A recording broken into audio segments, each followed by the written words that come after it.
Sherlock Holmes remains one of literature's most enduring characters. He's been played by the likes of Robert Downey Jr. and Benedict Cumberbatch.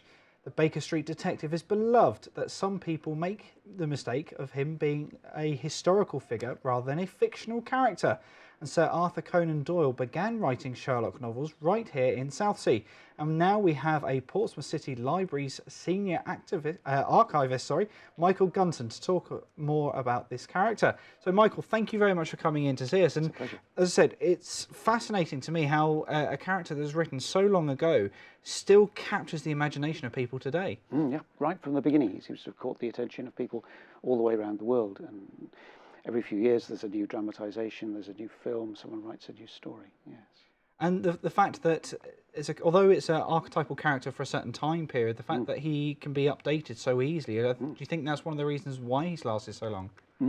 I think people like that original Victorian, late Victorian sort of context, but also, yes, he can fight the Martians, he could fight the Nazis, you can make him old, you can make him young, you can make him Basil the Great Mouse Detective, you can dress Snoopy up as him, and everybody understands that that's still Sherlock Holmes, And what is it about the character? Is it the way he speaks, or is it the way he dresses? Obviously, the deer stalker for many people is quite iconic, as is the pipe. Yeah, I think that silhouette, yes, is one of the few things that's instantly recognisable all around the world. But I think it's his mind, his brain, the fact that he sees evidence, he sees clues where we would fail to see them. And also that sense that if we really concentrated, we could be like Sherlock Holmes.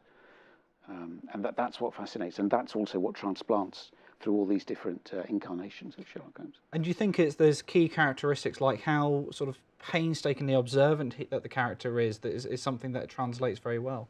Yeah, people can pick that up in, it means something in all the cultures all around the world.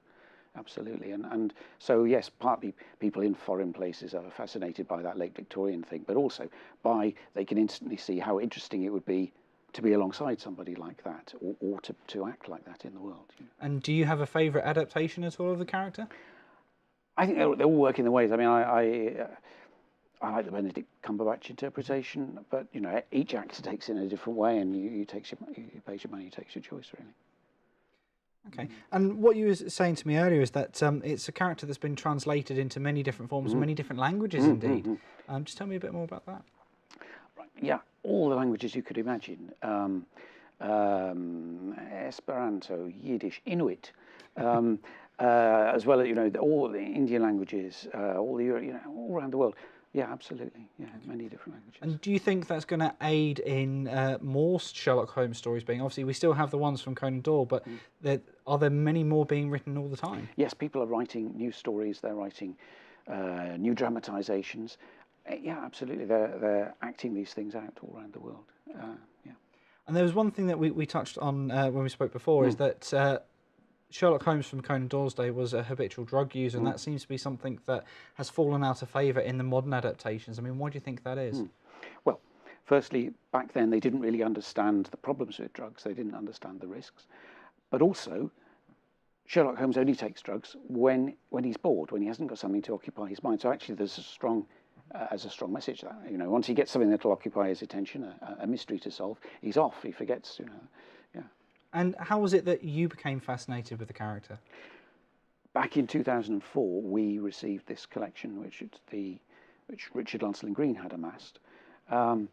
16,000 books, 40,000 documents, 3,000 objects.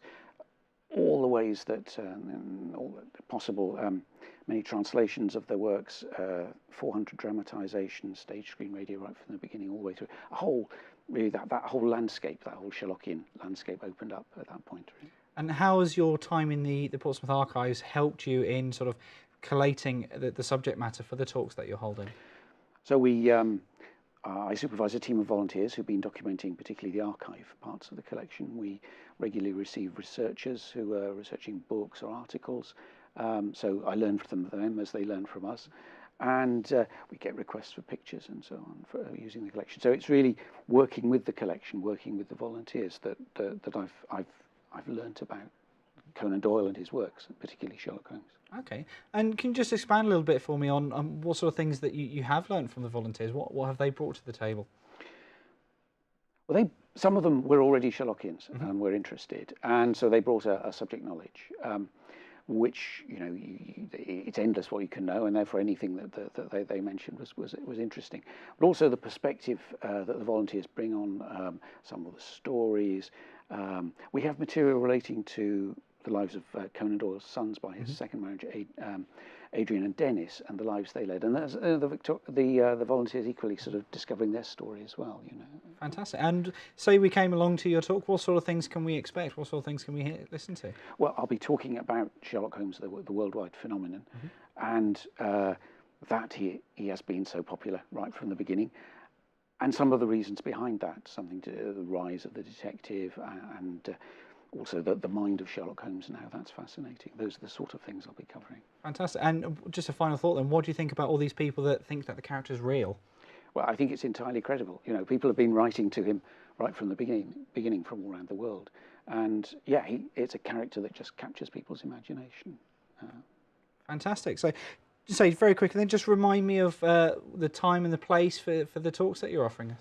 So the talk is at the Spring in Havant tomorrow evening to start at 7:45. Fantastic. Well, Michael, I'm afraid that's all we have time for now, but thank you very much for coming in to speak to us today. Thank you.